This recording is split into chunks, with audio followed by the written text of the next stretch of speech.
कार्यक्रमाचे प्रमुख अतिथी नेरकर मॅडम व तसेच माननीय प्रमुख अतिथी माननीय डॉक्टर विनोदजी कोतकर सर, तसेच स्पर्धा प्रमुख शालिग्राम निकम सर या सगळ्यांनी एकत्रित यावे आणि सर्व मान्यवरांना प्रथमतः मी विनंती करते की त्यांच्या शुभ हस्ते प्रतिमा पूजन दीप प्रज्वलन करून आपण कार्यक्रमाची सुरुवात करणार आहोत।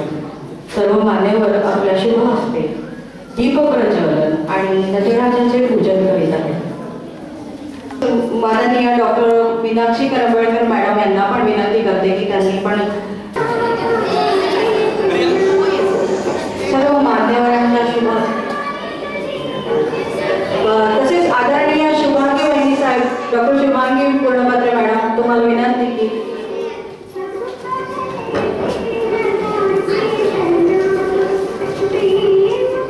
प्रमुख अतिथी नेरकर मॅडम, माननीय विनोदजी कोतकर सर, माननीय शुभांगी वहिनी साहेब पूर्णपत्र मॅडम, तसेच मुकुंदजी करंबळकर सर आणि आमचे छानसे विद्यार्थी सर्वांच्या शुभ हस्ते दीप प्रज्वलन होत आहे।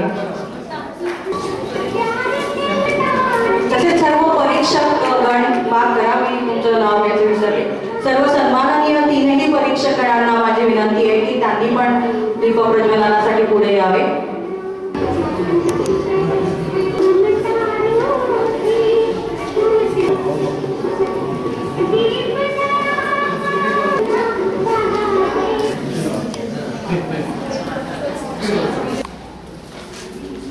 सर्व मान्यवरांचे आभार आणि सर्व मान्यवरांना मी नम्र विनंती करते की त्यांनी व्यासपीठावर विराजमान व्हावे। यानंतर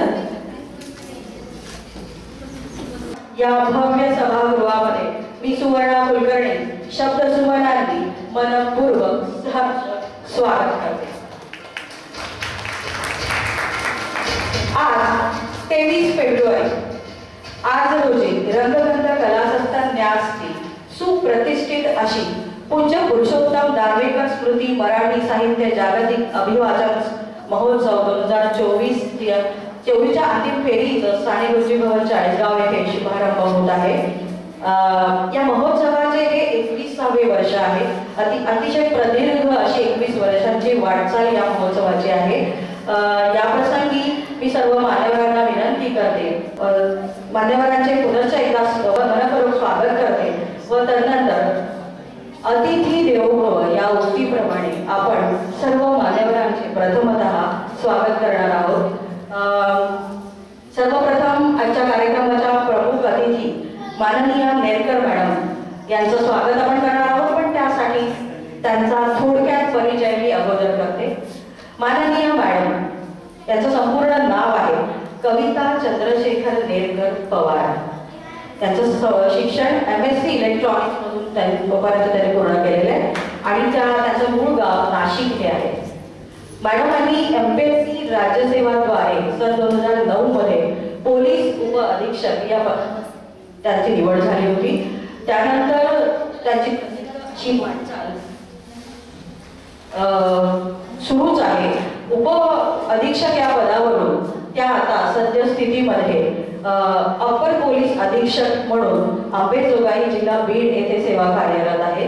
मॅडम त्यांच्या या होत्या माफ करा याच्या अगोदर त्या तिथे होत्या। अशा या अतिशय म्हणजे एक तडफदार व्यक्तिमत्व म्हणूया, अतिशय छान प्रमुख अतिथी आपल्याला लाभलेले आहेत। त्यांची कारकीर्द खूप मोठी आहे, अनेक अशा गुन्ह्यांचा तपास आणि खूप महिलांसाठीचे आणि समाजामध्ये एक विधायक कामं घडण्यासाठीचे त्यांची कारकीर्द आहे।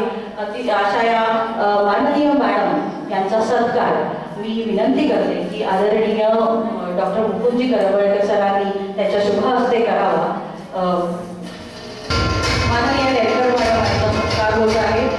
आदरणीय डॉक्टर मुकुंदजी करंबळकर सर यांच्या शुभ हस्ते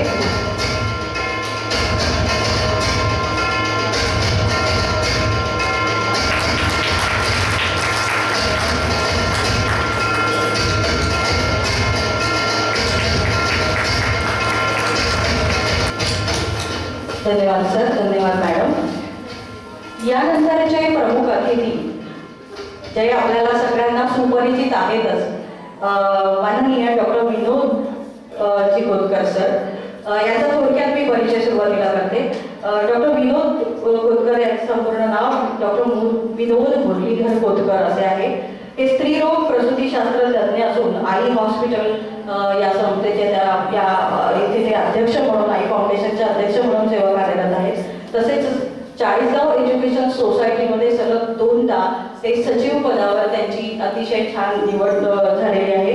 आणि सरांचा भला मोठा असा परिचय, खरं तर मला तो बघूनच अजूनच सरांच्या बद्दलचा आदर माझ्या मनामध्ये अजून तो उंचावला.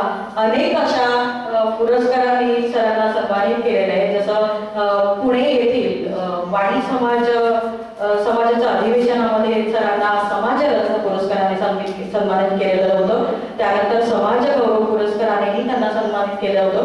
तसेच रोटरीचा 2017 मध्ये रोटरी पोलिओ अवॉर्डने सुद्धा सरांना सन्मानित केलेला आहे. त्यानंतर धन्वंतरी पुरस्कार, चिकित्सा रत्न पुरस्कार, बेस्ट स्पीकर अवॉर्ड जो त्यांना शासकीय वैद्यकीय महाविद्यालयामध्ये प्राप्त झाला होता. तसंच अपंग मित्र पुरस्कार, समाज भूषण पुरस्कार, अशा अनेक पुरस्कारांनी आदरणीय डॉक्टर साहेब सन्मानित आहेत. आणि चाळीसगावकरांना परिचितच आहे की सलग 2दा चाळीसगाव एज्युकेशन सारख्या मोठ्या सोसायटीच्या सचिव पदावर त्याची निवड झालेली आहे. त्यानंतर सरांना बेस्ट ब्रांच अवॉर्ड सुद्धा राष्ट्रीय अध्यक्ष डॉक्टर वानखेडे यांच्या हातून त्यांना सन्मानित केलेलं होतं. असा भला मोठा आलेख डॉक्टर सरांचा आहे. आणि खरं तर अतिशय म्हणजे मला व्यक्तिशः वाटणार आहे की हसतमुख व्यक्तिमत्व आणि डाऊन टू अर्थ पर्सन ज्याला आपण म्हणतो, असे आमचे डॉक्टर साहेब यांचा सत्कार शालिग्राम निकम सरांनी करावा अशी मी त्यांना नम्र विनंती करते.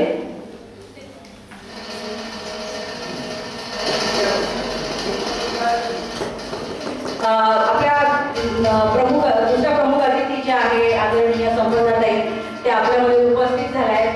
ताई, मी तुम्हाला नम्र विनंती करते की तुम्ही व्यासपीठावर यावे.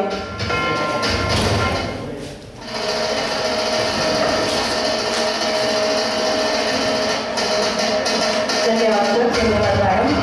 आपल्या पुढील प्रमुख अतिथी आपल्या सर्वांच्या आवडत्या आदरणीय संपदाताई आपल्या उपस्थित झाल्या आहेत. यांचाही मी परिचय करते. ॲक्च्युली त्या आपल्याला सगळ्यांना सुपरिचित आहेतच. अतिशय हसतमुख व्यक्तिमत्व संपदाताई ज्या उमंग समाजशिल्पी महिला मंडळाच्या अध्यक्ष आहेत आणि उमंग महिला मंडळाच्या माध्यमातून संपूर्ण चाळीसगावकरांसाठी किंवा महिलांसाठी अतिशय उपक्रम, अतिशय छान प्रकारचे उपक्रम ते राबवत असतात. नुकताच शिवजयंतीच्या निमित्ताने गेल्या मला वाटतं महिनाभरा अगोदरपासून परिसरातल्या आजूबाजूच्या मुलींसाठी, महिलांसाठी शिवकालीन खेळ आणि संपूर्ण तलवारबाजी वगैरे ज्या गोष्टी खूप कालबाह्य झाल्या होत्या, याची स्वतः तिथे उपस्थित राहून त्यांनी त्याचं प्रशिक्षण मुलींना दिलं, त्या मुलींना तरबेज केलं आणि सुंदरसं सादरीकरण शिवजयंतीच्या पूर्वसंध्येला आणि शिवजयंतीच्या दिवशी सर्व चाळीसगावकरांना त्याचा आस्वाद त्याच्या माध्यमातून मिळाला. आणि अशा अनेक विविध उपक्रम त्या आहेत की ज्या इथे सगळं मला सांगणं खरंच शक्य नाही आहे. अशा आमच्या सर्वांच्या आवडत्या संपदाताई यांचं स्वागत मी करण्यासाठी मी विनंती करते की आदरणीय डॉक्टर मीनाक्षी करवळकर मॅडम यांनी त्यांच्या शुभ हस्ते त्यांचं स्वागत आणि सत्कार करावा.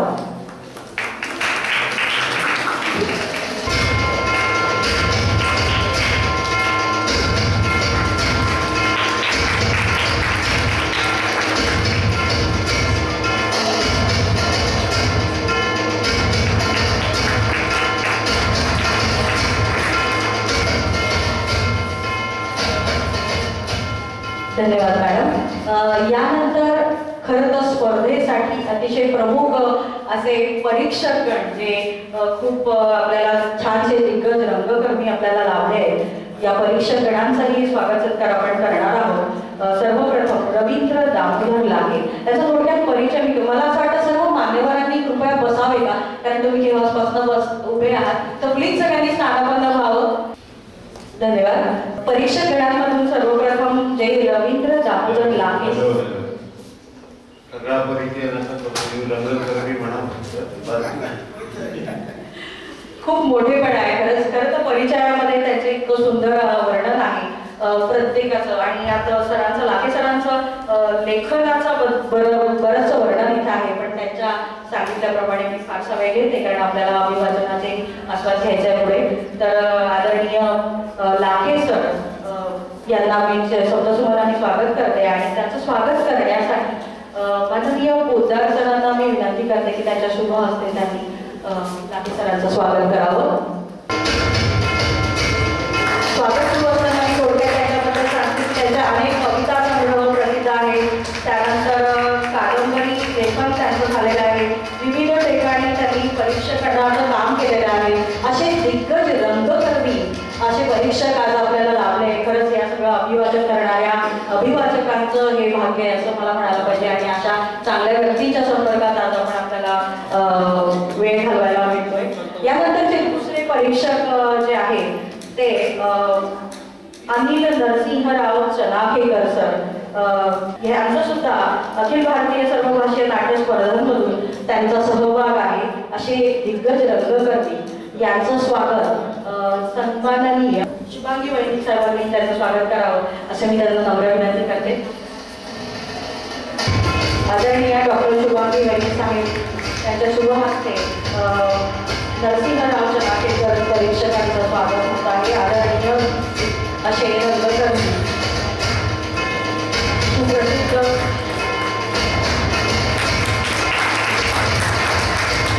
वृत्तलेखन आणि तरुण भारत लोकसत्ता यामध्ये त्यांचं वृत्तलेखन प्रसिद्ध आहे.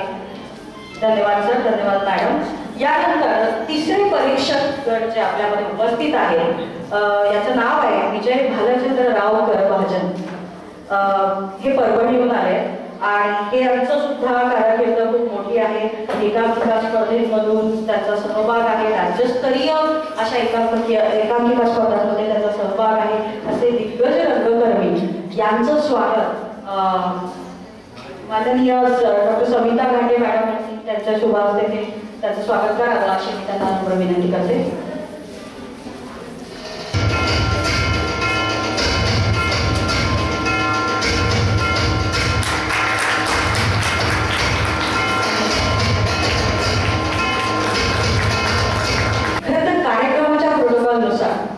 आपल्या संस्थेचे आता मी उल्लेख केला अशा आमच्या आदरणीय मी त्यांना काका म्हणते आणि त्याचा आवर्जून उल्लेख इथं करेन. आमच्या काकाश्री डॉक्टर मुकुंदजी करवळकर सर यांचं खरंच मोठं मन आहे. त्यांच्या प्रदीर्घ प्रवासातून प्रदीर्घ मेहनतीतून हे सगळं साकार होतोय हा महोत्सव.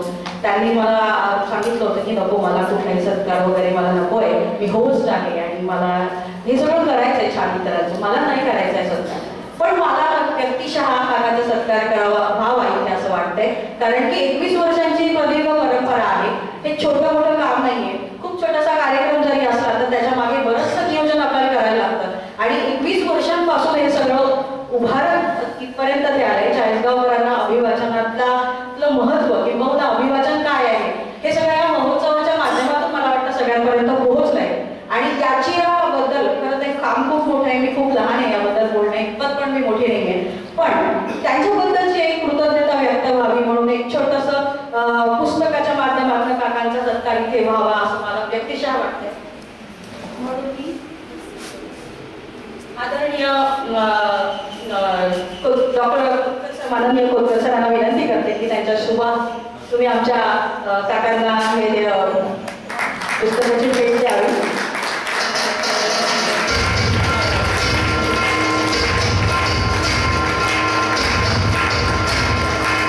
धन्यवाद सर.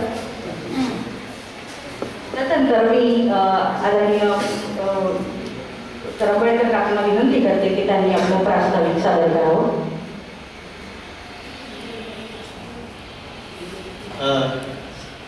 सर्व मान्यवर आणि समोरचे सगळ्या श्रोतृ, खरं म्हणजे आता मला सुवर्णाचा इथे एकदमच भरावं टाकलंय आणि माझ्या आता विवेकानंद लढलो त्यामुळे आणखी मला जरा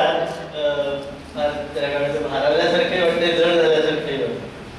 एनिवे आपल्या डोळ्यासमोर अनेक मान्यवर असतातच, तर त्या सगळ्यांचा आदर्श घेऊनच आपण पुढे जायचं असतं. आणि विवेकानंदांच्या बाबतीत तर खरोखर ग्रेट भेट तुम्ही मला दिली, त्याबद्दल पहिल्यांदा मनपूर्वक धन्यवाद. अर्थात आज आता प्रास्ताविक म्हणजे करणे म्हणजे सुद्धा मला जरा प्रश्न आहे की इथे आलेले जे समोरचे सगळेजण आहेत त्यांना हा अभिवाचन महोत्सव आणि या सगळ्याबद्दल माहिती आहे, पण आपल्या कविताताई नेरकर इथे ज्या आलेल्या आहेत त्यांना मुख्य या सगळ्याबद्दल काही एक थोडक्यात माहिती व्हावी म्हणून मी सांगतो. आपण त्यांच्याशी माझे बोललेले या सगळ्या विषयावर. म्हणजे 21 वर्ष झाली हे तर आहेच, पण सुरुवात करताना फक्त खानदेश स्तरावर हा सुरू झाला. मग बसत महाराष्ट्रातले सगळे लोक इथे यायला लागले. त्यानंतर परत राज्यातलं आम्ही सुरू केलं आणि अखिल भारतीय त्याचं स्वरूप झालं. अखिल भारतीय स्वरूप झाल्यानंतर आम्ही ठरवलं 2013 मध्ये की आपण असं जर करतो तर महाराष्ट्रातले ठराविक एक 5-25 गट येतात आणि सादर करतात, त्याच्याऐवजी महाराष्ट्रातले बेस्ट कसे येतील याच्यासाठी काय करू. तर त्या काळात जे काही मित्रसंस्थांची ओळख झाली होती. सुरुवात करताना 9 संस्थांनी सुरुवात झाली पहिल्या वर्षी 2014 मध्ये, आणि ह्या सगळ्या मित्रसंस्था आहेत. आणि तुम्हाला सांगायला मला आनंद वाटेल की आता या संस्थांची संख्या वाढत चालली आहे. यावर्षी 22 ठिकाणी आपली प्राथमिक फेरी आयोजित केलेली होती. अर्थात यावेळेला थोडीशी गडबड झाली, म्हणजे जी याची नाट्य परिषद जी आहे, अखिल भारतीय मराठी नाट्य परिषद, ती आतापर्यंत नाही म्हटलं तरी मी असं बोलणं चुकीचं होईल, पण थोडीशी थंडच होती. ती एकदा प्रशांत दामले या माणसाने हातात घेतली आणि ह्या वर्षी नुसता चमत्कार करून जातो. म्हणजे महाराष्ट्र एकदा जे 100वे नाट्य संमेलन एखाद्या ठिकाणी व्हायचं ते यावेळेला 10 ठिकाणी आहे. आणि अख्ख्या महाराष्ट्रभर नाट्य जागर म्हणून एकांकिका, बालनाट्य, एकपात्री प्रयोग, नाट्यछटा अशा वेगवेगळ्या तऱ्हेच्या खूप मोठ्या 20 ते 22 ठिकाणी प्राथमिक फेरी आणि मागे माध्यमिक फेरी आणि शेवटी अंतिम फेरी अशा पद्धतीने महाराष्ट्रभर त्यांनी म्हणजे त्यांच्याच आवडत्या भाषेत म्हणायचं झालं तर धुमाकूळ घातले. आणि त्यामुळे खूपसे रंगकर्मी वेगवेगळ्या ठिकाणी अडकलेले होते या सगळ्या स्पर्धांमध्ये आणि याच्यामध्ये. त्यामुळे आम्हाला जरा प्रश्न पडला होता की काय होत आहे. प्राथमिक फेरीच्या केंद्रप्रमुखांचा प्रश्न होता की अहो इतके लोक अडकले, बरं सरकारने संपदा इथं असताना असं म्हणणं करणं अवघड आहे, पण आता ते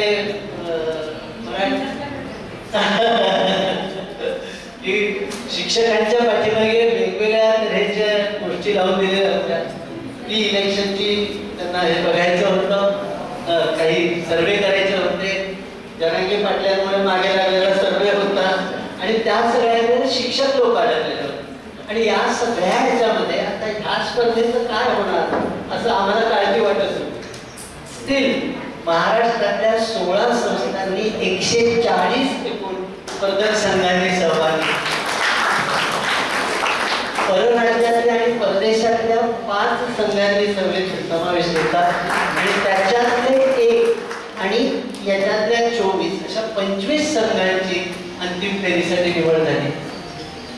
आता इथे जे आहे, अर्थात मी सगळ्यांना सांगितलंच आहे की विद्यार्थी इथे येतात, समीक्षक गट असतात आणि आपण हाही प्रयत्न करतो की हे अभिवाचन ही कला आणि त्यातून कलाकार निर्माण व्हावे, यामुळे नवीन पिढीच्या समोर सुद्धा हे उत्तम असलेले अभिवाचन त्यांच्यापर्यंत पोहोचावे. अभिवाचन याचं जर म्हणायचं झालं तर फक्त कलाकारांसाठी आणि नाटक सिनेमातल्या लोकांसाठीच आहे असं नाही. तशा अर्थानं बघायचं गेलं तर आपण ज्यावेळेला टीव्हीवरचं एक मराठी ऐकतो त्यावेळेला खरंच प्रश्न पडतो की खरंच मराठी भाषा आहे की त्याची वाट लावलेली आहे ना. आणि म्हणजे खूपच विचित्र सगळं आहे. तर भाषा म्हणून, साहित्य म्हणून कुठेतरी लोकांचा विचार व्हावा, पहिली गोष्ट.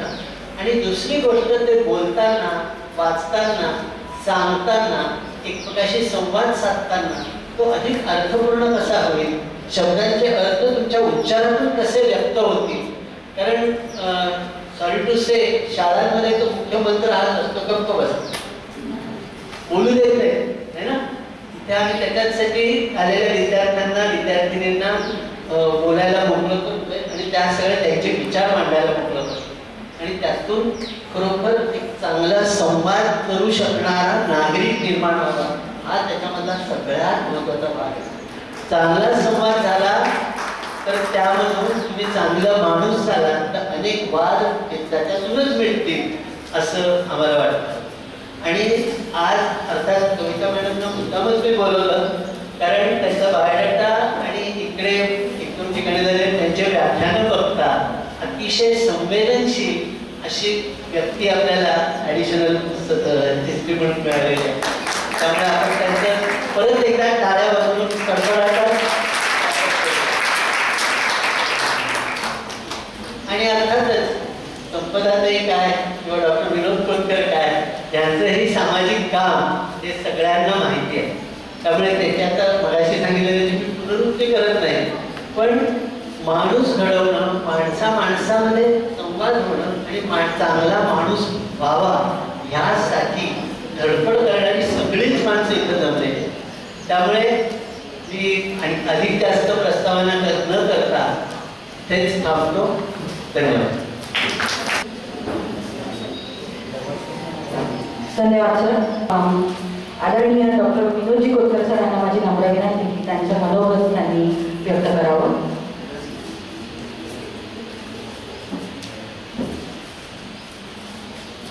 आजच्या जागतिक अभिवाचन स्पर्धेच्या उद्घाटन समारंभाच्या निमित्तानं व्यासपीठावर उपस्थित असलेले आमचे मार्गदर्शक रंगकर्मी यांना खऱ्या अर्थानं चाळीसगाव ओळखतं असे डॉक्टर करंबेळकर सर, कविता मॅडम, संपदा मॅडम, रंगविंदचे अध्यक्ष निकम सर आणि ब्रह्मा, विष्णू आणि महेश यांच्या रूपाने उपस्थित असलेले तिघही परीक्षक. खऱ्या अर्थानं बघितलं तर हा जो कार्यक्रम आहे हा एक आगळा वेगळा यासाठी म्हणेल की हे ह्या स्पर्धेचं 21वं वर्ष आहे. मित्रांनो, तुम्ही संख्याशास्त्र जाणतात, गणित हा तुमचा एक चांगला विषय आहे. स्पर्धेचं हे 21वं वर्ष. 22 ठिकाणी ही स्पर्धा चाचणी परीक्षा झाली. 23 ही आजची तारीख आहे. 2024 हे वर्ष आहे. 25 संघ अंतिम फेरीसाठी आहे आणि याच्या पुढचं टाळ्या वाजवण्यासारखं वाक्य असं आहे की या स्पर्धेचा सगळा जो काही विशितला कणा आहे तो विशित काम करणारा हा तरुण आहे. परवा एका छोट्याशा कामाच्या निमित्ताने सरांची माझी भेट झाली. सर म्हणतो तुम्ही वय विचारू नये पण 65+ म्हटलं हो. म्हटलं सर काही बीपी शुगर काही म्हणे नाही. म्हटलं गायनेकॉलॉजिस्ट असून सुद्धा डे नाईट स्ट्रेस असून सुद्धा तुम्हाला कुठली व्याधी नाही याचं मूळ कारण म्हणजे तुम्ही कुठेतरी आपल्या क्षेत्राव्यतिरिक्त दुसऱ्या क्षेत्रात स्वतःला गुंतवून घेतलेलं आहे. आणि खऱ्या अर्थानं चाळीसगाव सारख्या छोट्याशा गावात मला आठवतं की मी तुमच्यासारख्या ज्यावेळेस विद्यार्थी होतो 10वीला बोर्डात आलो होतो 1992-93 मध्ये. त्यावेळेस पालक निधी नावाची चळवळ सर चालवत होते आणि त्या ठिकाणी पहिला आल्याबद्दल माझा आणि माझ्या पालकांचा पहिला सत्कार सरांनी केला होता. आणि त्यावेळेस जसे सर तरुण होते तसेच आज पण आहे. आणि याचं मूळ कारण अशा स्पर्धांमध्ये अशा रंगगंधासारख्या नाट्यक्षेत्रात काम करणाऱ्या चळवळी त्यांनी स्वतःला वाहून घेतला. त्यांचं वाक्य जे खूप चांगलं आहे की ही फक्त चळवळ नाही तर ही एक यात्रा आहे. आपण सगळेजण अगदी खेड्यापाड्यात इथं विद्यार्थी जमले प्रत्येकाला आपल्या गावापासूनची यात्रा आवडते.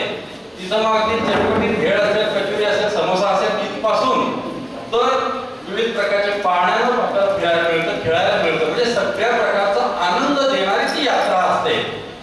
त्या यात्रेचं आकर्षण आपल्याला असतं. तसं हे रंगगंध कला संगत जो न्यास आहे त्याच्या माध्यमातून चाळीसगावकरांसाठी आणि परिसरासाठी नाट्य क्षेत्रात असेल, विविध क्षेत्रात अभिवाचन स्पर्धा असेल, अशा विविध क्षेत्रात आनंद देण्याचं काम सरांच्या माध्यमातून आणि संपूर्ण टीमच्या माध्यमातून होत आहे. ह्या स्पर्धेसाठी मला बोलवलं गेलं, मला खरं आश्चर्य वाटलं. कारण नावात कविता आहे म्हणजे भाषेशी रिलेटेड, साहित्याशी रिलेटेड आहे, ठीक आहे. भाषेत संपदा असावी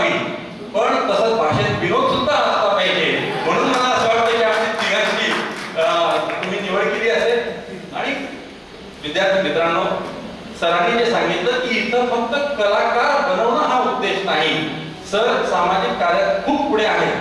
त्यांना ती खंत आहे की आपण आपापल्या क्षेत्रात यशस्वी लोक घडवतोय, पण माणूस घडवायला आपण कुठेतरी कमी पडतोय. आणि म्हणून ह्या अभिवाचन स्पर्धांसारख्या अनेक स्पर्धांच्या माध्यमातून कलाकारासोबतच माणूस घडवला जावा ही त्यांची जी तळमळ आहे ती खऱ्या अर्थानं प्रेरणा येईल. आणि अभिवाचन याच्याबद्दल मी काही जास्त बोलणार नाही, पण खऱ्या अर्थानं वाचन करताना जो अभिनय पूर्ण केला जातो त्याला अभिवाचन असं म्हटलं जातं. आणि अभिनय करताना जे आपण टीव्ही कलाकार असतील, सिने कलाकार असतील, विविध क्षेत्रातले नाट्य कलाकार असतील, त्यांचं पाहतो ते चेहऱ्यावरचे एक्सप्रेशन, आपल्या शरीराचे एक्सप्रेशन देऊ शकतात, परंतु वाचन करताना मात्र आपल्याला असे एक्सप्रेशन न देता फक्त आवाजातच चढ उतार, ज्याला स्ट्रेस ऑफ वर्ड्स म्हणतात, ज्या कोणत्या शब्दांवर तुम्ही स्ट्रेस दिला पाहिजे म्हणजे त्या कथेतला भावार्थ समोरच्या ऐकणाऱ्यापर्यंत, मनापर्यंत, खोलपर्यंत पोहोचेल. आता आम्ही सुरुवातीला आल्यानंतर ताजमहाल या कथेबद्दल मुलांनी सांगितलं, पण खऱ्या अर्थानं त्या मुलांनी व्यक्त करताना एक भावना व्यक्त केली, आम्हाला फक्त ताजमहाल हा शहाजहानने बांधला होता आणि मुमताजचं निधन झाल्यानंतर तिच्या प्रेमाप्रीत्यर्थ, तिच्या आठवणीप्रीत्यर्थ बांधला गेला होता, एवढंच फक्त आजपर्यंत माहिती होतं. पण त्याच्या मागची खरी कथा ज्या अभिवाचकांनी ती कथा सादर केली त्यांच्यामुळे त्या कथेचा खरा संदर्भ त्यांच्या मर्मीत उतरला, हे या स्पर्धेचं मला असं वाटतं की यश आहे. या आणि अशा अनेक कथा इथं सादर होणार आहेत. आणि म्हणून मला असं वाटतं की आपण हे मार्केटिंगचे युग मित्रांनो, ज्याचं बोललं जातं, ज्याचं चांगलं इम्प्रेसिव्ह बोलणं असतं त्याचंच मार्केटमध्ये विकलं जातं. बोलणाऱ्याचे काय विकतं ते तुम्हाला सगळं माहिती आहे. तसं उत्कृष्ट वक्ता तुम्हाला व्हायचं असेल, फक्त वक्तृत्व स्पर्धा गाजवणारा किंवा कुठले भाषण करणारा वक्ता नाही, तुम्हाला तुमच्या कुटुंबातल्या सुद्धा समस्यांवर कुठेतरी संवाद साधून मार्ग काढता येईल का, अशा प्रकारचा उत्कृष्ट वक्ता तुम्हाला कुटुंबात व्हायचं, समाजात व्हायचं, यशस्वी होताना उद्योजक असाल, कुठल्याही क्षेत्रात असाल, तुम्हाला कम्युनिकेशन स्किल हे सगळ्यात महत्वाचं आहे. आणि त्याचे बीज जे आहेत ते अशा स्पर्धांच्या रूपातनं निश्चितपणे तुमच्या मनात पेरले जातील. या स्पर्धेच्या निमित्तानं तुम्ही आम्हाला बोलवलं सर, त्याबद्दल मी खऱ्या अर्थानं तुमचे धन्यवाद देतो. फक्त खंत एक आहे, इतके कमी विद्यार्थी इथं यायला नको होते.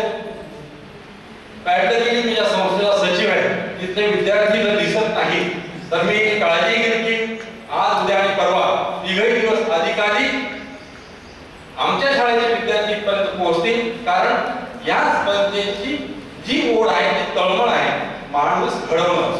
सगळ्याचे कोचिंग क्लासेस आहेत, पण इथं माणूस घडवला जाईल अशी कुठेही जाहिरात नाही. आणि ही सुप्त इच्छा इथं व्यक्त झालेली आहे. म्हणून मी पुन्हा एकदा या स्पर्धेसाठी आम्हाला बोलवलं त्याबद्दल धन्यवाद देतो आणि स्पर्धेच्या यशस्वीतेसाठी भरभरून शुभेच्छा देतो. जय हिंद, जय महाराष्ट्र. धन्यवाद सर. अतिशय ओघवत्या भाषा शैलीत नेहमीच तुमचं वक्तव्य आम्हाला ऐकायला मिळतं. आणि खरंच म्हणजे सरांनी अजून इथून पुढे तास 2 तास असं म्हणूया सगळं बोलले तरी कोणालाही कंटाळा येणार नाही. इतकं छान म्हणजे नावाप्रमाणेच विनोदी अशा स्वरूपाचं आणि अभ्यासपूर्ण वक्तव्य सरांचं असतं. धन्यवाद सर. यानंतर मी माननीय संपदा पाटील मॅडम यांना मी विनंती करते की त्यांनी त्यांचं मनोगत व्यक्त करावं. आदरणीय व्यासपीठ, आचार्य पूज्य पुरुषोत्तम दानवेकर स्मृती प्रीत्यर्थ जागतिक मराठी साहित्य अभिवाचन महोत्सवानिमित्त आज इथे उपस्थित विचारमंचावरील सर्वच मान्यवर, जसं दादांनी आता सांगितलं त्या पद्धतीने मला वाटतं उद्घाटनासाठी करंबेळकर सरांनी हे कॉम्बिनेशन निवडलं असेल की अभिवाचनामध्ये कविता पाहिजे, विनोद हवा, संपदा हवी. त्यामुळे हे इथे उपस्थित असताना मनापासून खूप आनंद होतोय की मला वाटतं 2014 मध्ये जेव्हा अभिवाचन सुरू झालं तेव्हा अभिवाचन काय हे सुद्धा चाळीसगावकरांना कळत नव्हतं. आजही बऱ्यापैकी जणांना माहीत नाही, पण पुढच्या पिढीला हे कळावं आणि त्याच्यातून एक चळवळ निर्माण व्हावी, चळवळीतून क्रांती व्हावी. त्याच्यातली मला वाटतं ही यात्रेच्या स्वरूपात होणारी चळवळ ही खरंच म्हणजे अतिशय मला असं वाटतं की मनापासून अशा पद्धतीचं तुम्ही अभिवाचनाचं असेल, रंगगंधाच्या माध्यमातून साहित्याच्या संदर्भात केलेली सगळी चळवळ अतिशय गरजेची आहे. आजच्या पिढीसाठी आहे, कालच्या पिढीसाठी आहे आणि उद्याच्या पिढीसाठीही तेवढीच गरजेची आहे. तर मी जसं खरंच म्हणजे काका म्हणावं की करंबाईकर सरच म्हणावं, त्यांच्याकडे बघून कोणीच म्हणणार नाही. केवळ बघून नाही तर त्यांच्याशी बोलताना कधीच जाणवत नाही की सर आपल्यापेक्षा ज्या ग्रुपमध्ये गेले तेवढ्या वयाचे ते होऊन जातात. मी म्हणेन की पाण्यासारखं सरांचं व्यक्तिमत्व आहे, ज्याच्यात गेले तिकडे प्रवाही असतात आणि मिसळून जातात. त्यामुळे करंबाईकर सरांचं मी मनापासून खूप खूप अभिनंदन करण्याइतकी मी मोठी नाही, मी नक्कीच आभारच मानेन.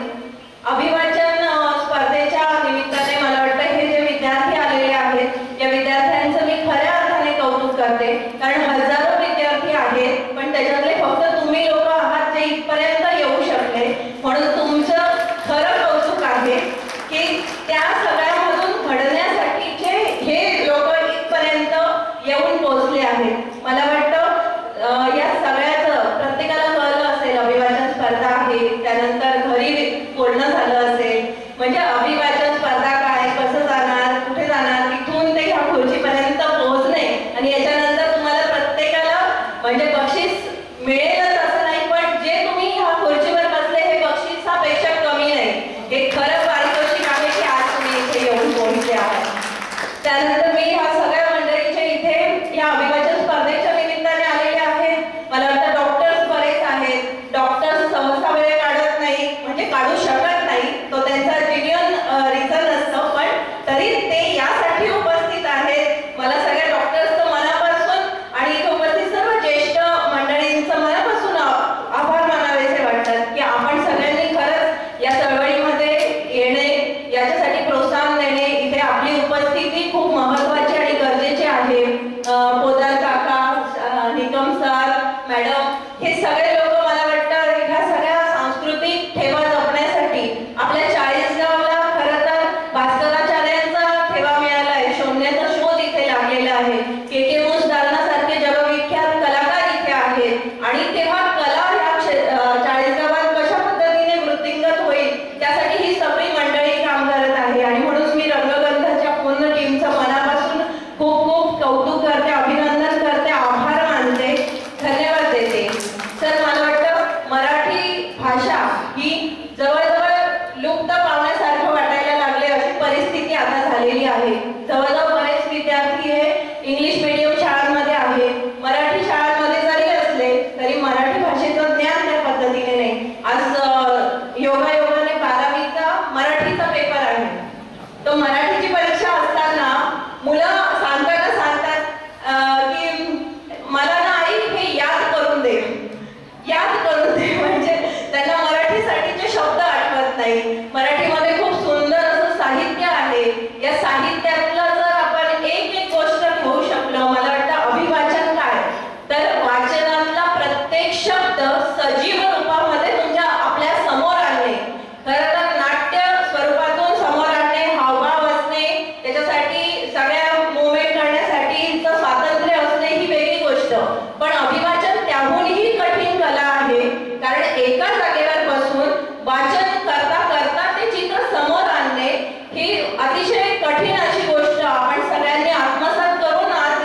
अतिशय सुंदर शब्दांमध्ये आणि तुमच्या प्रेमळ स्वरामध्ये हसतमुख चेहऱ्याने तुम्ही जे नेहमीच मार्गदर्शन करत असतात आणि आमच्या दादासाहेबांची उणीव आम्हाला नेहमी भासते, पण ते इतके त्यांच्या कार्यामध्ये व्यस्त असतात, पण त्यांची उणीव तुम्ही सर्व ठिकाणी भरून काढतात. हे खरंच कौतुक करणं असं मला योग्य होणार नाही, पण सर्व चाळीसगावकरांना पुन्हा उभयतांचा खरंच खूप आदर आणि आपुलकी वाटते. धन्यवाद ताई. यानंतर सन्माननीय प्रमुख अतिथी नेलकर पाटील यांना नम्र विनंती करते की त्यांनी त्यांचं मनोगत व्यक्त करावं. नमस्कार. या रंगमंचावर उपस्थित संपदाताई, उत्कर्ष सर, डॉक्टर व इतर सर्व रंगकर्मी, खरं तर व्यासपीठावर उपस्थित आणि समोर असलेले यांच्या मनामध्ये नेमका प्रश्न असणार आहे की पोलीस खात्याचे इथे काय काम. म्हणजे हा प्रश्न मला पण पडला आणि मी डॉक्टरांना त्या दिवशी पण विचारला की डॉक्टर, पोलिसांना अशा कार्यक्रमांना बोलवण्याचं कारण काय. त्यानंतर तुम्ही डॉक्टरांना विचारा, मी पण विचारणार आहे. खरंच तर आम्ही आणि नाटक याचा दूरपर्यंत खरंच काही संबंध नाहीये आणि खूपच जोडून एकदम काहीतरी ओढून चाळून संबंध जर जोडायचा प्रयत्न केला तर आरोपीला 2-3 फटके दिल्यानंतर, ओरडायला लागल्यानंतर काय नाटक करतोय एवढाच काय तो संबंध. त्यामुळे जो तुमच्या मनात प्रश्न आहे तो माझ्याही मनात प्रश्न आहे.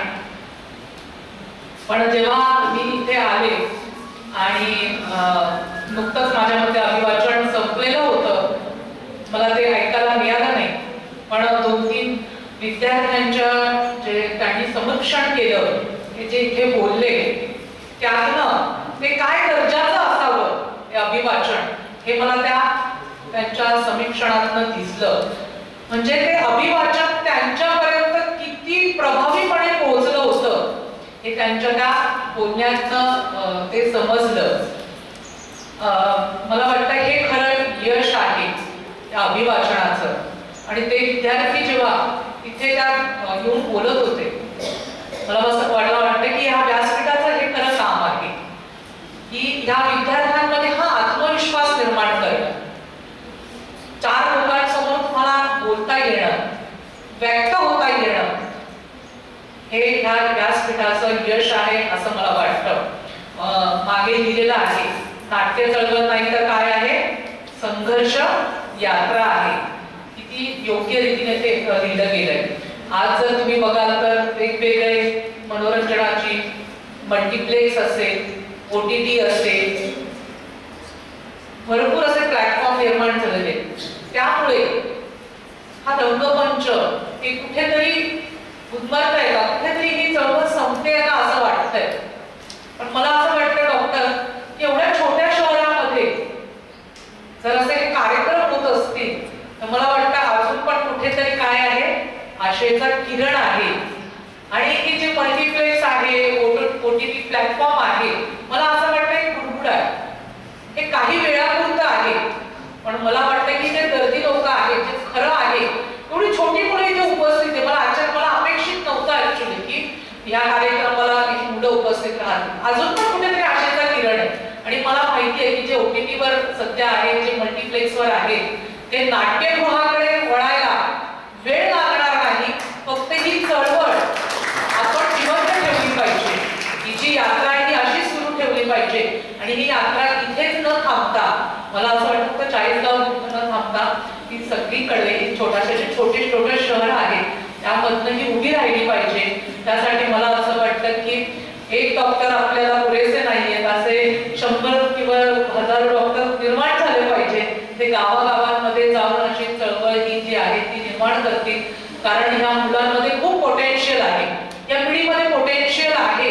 तुम्ही त्यांच्या आता पण तुम्ही चेहऱ्यावरचे हावभाव बघा, त्यांना काहीतरी घ्यायचंय, काहीतरी आत्मसात करायचंय, हे दिसतंय त्यांच्याकडनं. कारण मी बऱ्याच शाळा कॉलेजेसमधून जाते, पण मी जे त्यांचं ऐकलं आणि हे केलं, तर आपण पिढीला नावं न ठेवता आपल्याकडनं त्यांच्याकडे काय पोहोचलं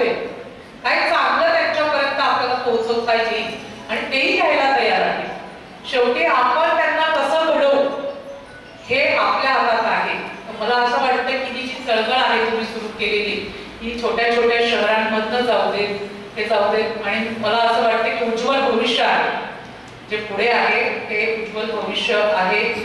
पुन्हा एकदा जे नाट्यगृह आहेत ते गजबजणार आहेत.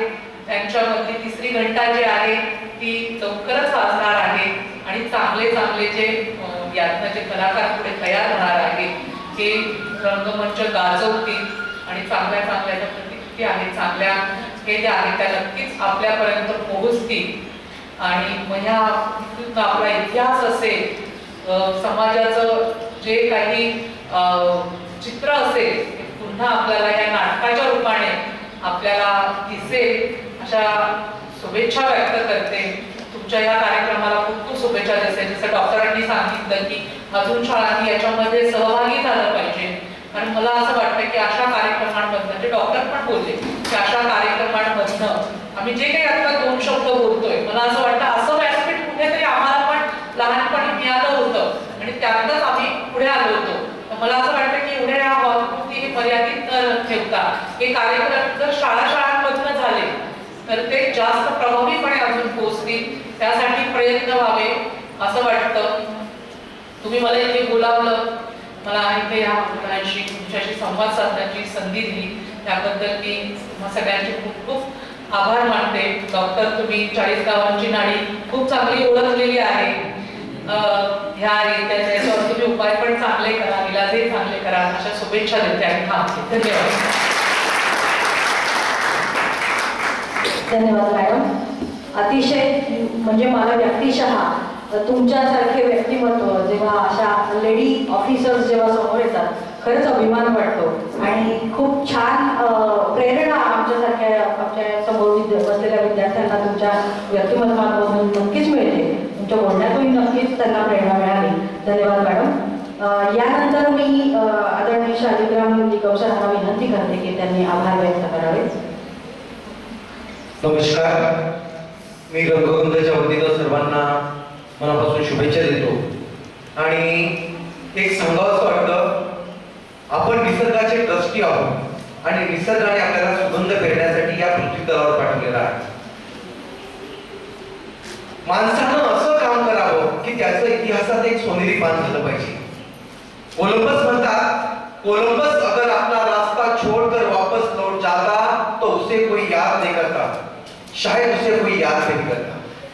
म्हणजे कोलंबस अर्ध्या रस्त्यावर वापस गेला असता त्याचं कोणी ओळखलं नसतं, पण त्याने कोलंबस डिस्कव्हर्ड अमेरिका हे नाव त्याचं झालं. तसं तुमचं नाव झालं पाहिजे. मित्र हो, या ठिकाणी प्रमुख अतिथी म्हणून सन्माननीय कविताजी नेत्र कांडगे उपस्थित झाल्या. त्यांच्यासाठी मी असं म्हणेन, our duty is best, it is test, don't take rest, do something best, do something best.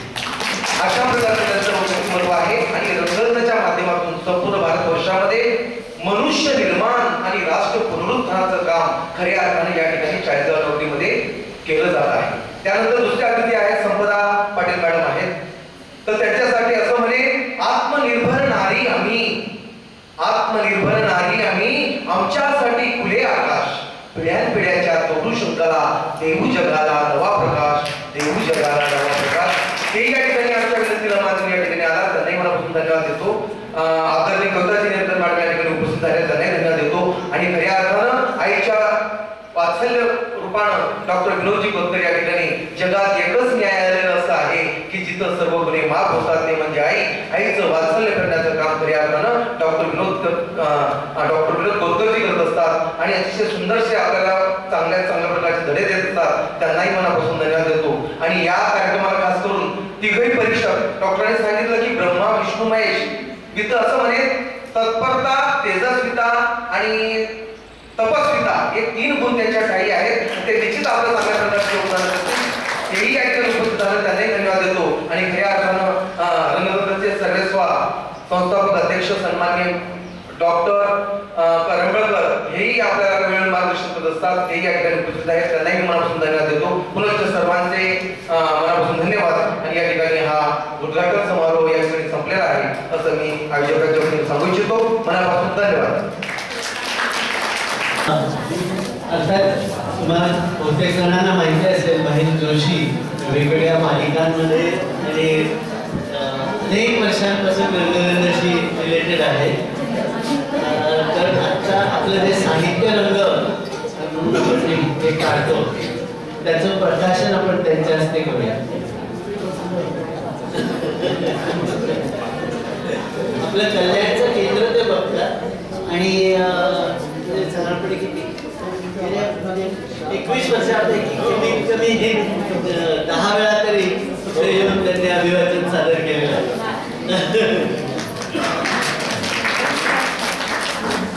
एकदा पहिलं बक्षीस घेतलेलं आहे, एकदा दुसरं बैठी घेतलेलं आहे. त्यांचं आपण टाळ्या वाजवून स्वागत करूया.